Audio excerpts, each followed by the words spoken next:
Hello. In our last video, we talked about evaluating formulas, and in this one, I wanted to solve for a variable in a couple different formulas. So let me start with this one again, our c equals 5/9 f minus 32, and suppose we didn't want the c here, we wanted f here and everything else on the other side of the equal sign. Well, then I'm going to have to do some things to get c by itself. Now, I could distribute this 5/9, but I don't really want to do that. I actually would prefer to multiply both sides by 9/5. So watch what happens here. I've got 9/5 c here equals 9/5 times what I already have here, which is 5/9 times f minus 32. This is a nice technique in this case. May not always be available, but when you multiply a fraction by its reciprocal, you always get 1. 1 times f minus 32 is just f minus 32. And since there is no longer a multiplier in front of it, I don't need the parentheses. Usually I would do a bunch of cancel scratches like that, and that's the way I think of it. On the other side, we have 9/5 c. Now, really, all I got to do is one more step.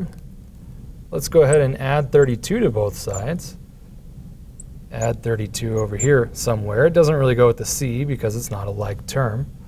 So I could write on the left side 32 plus 9/5 c, or I could have said 9/5 c plus 32 is equal to f. And if I want to turn this around so that I have f on the left side, f equals, how about if I put this one first, 9/5 c, and then that one, plus 32.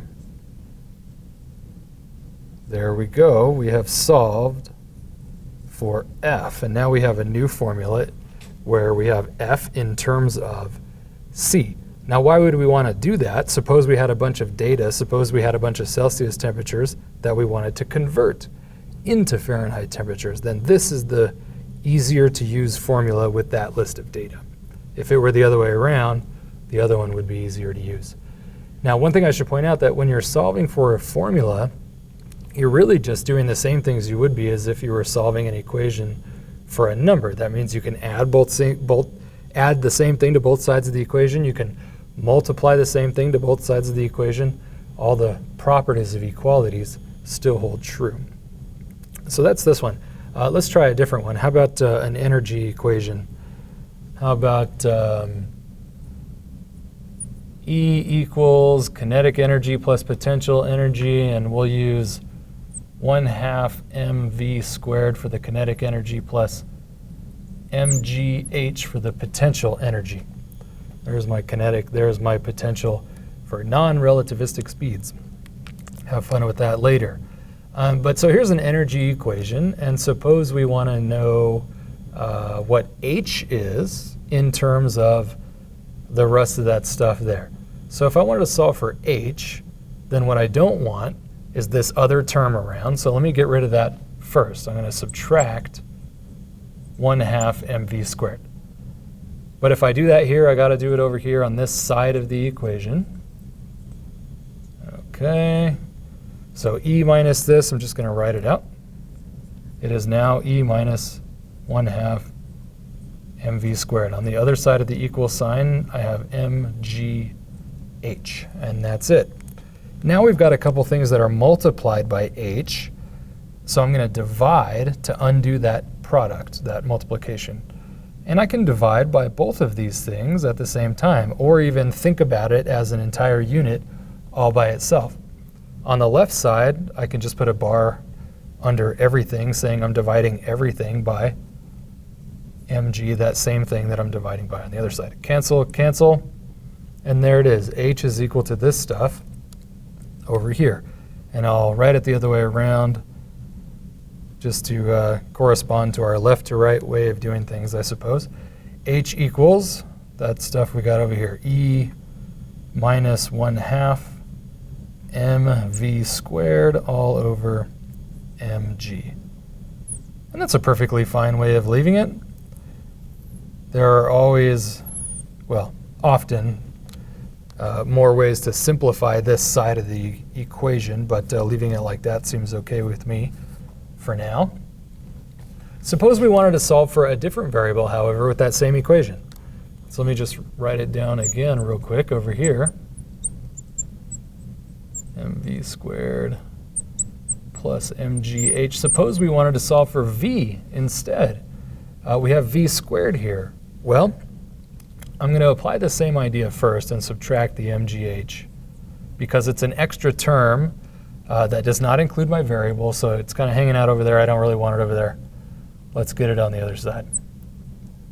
Okay, so e minus mgh. Again, they're not like terms, so I can't combine them. All I can say is that now I'm left with e minus mgh on that side. On the right, I've got a 1/2 mv squared. Now, I want the v squared by itself. It's being multiplied by m. It's being multiplied by 1/2, or divided by 2 is another way to say that. But how do I get rid of this 1/2 m? I could divide both sides by 1/2 m. That starts to look a little weird. If I multiply both sides by 2, okay, by 2 there, I didn't have to use parentheses here because there are not pluses and minuses. There are not extra terms. 2 times 1/2 is 1. The 2's cancel and we just get 1. So that actually looks interesting. I've got 2. Oh, here, let me do it in green. Stay consistent here. I've got 2 times e minus mgh is equal to mv squared. Now my multiplier here is m. Let's divide by that on both sides. All right, so now I've got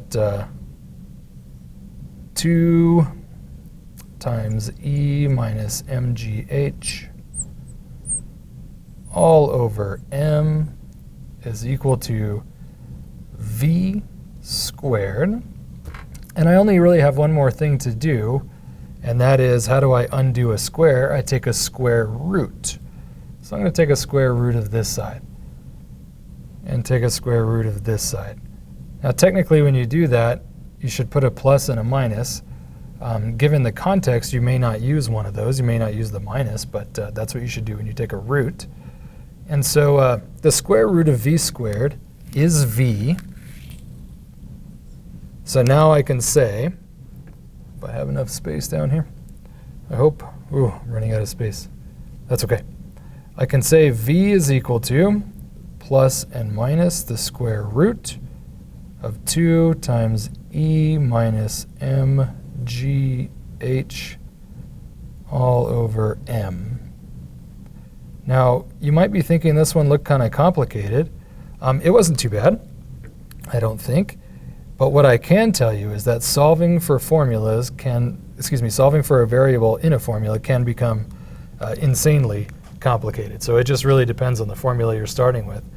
There can be lots of processes involved.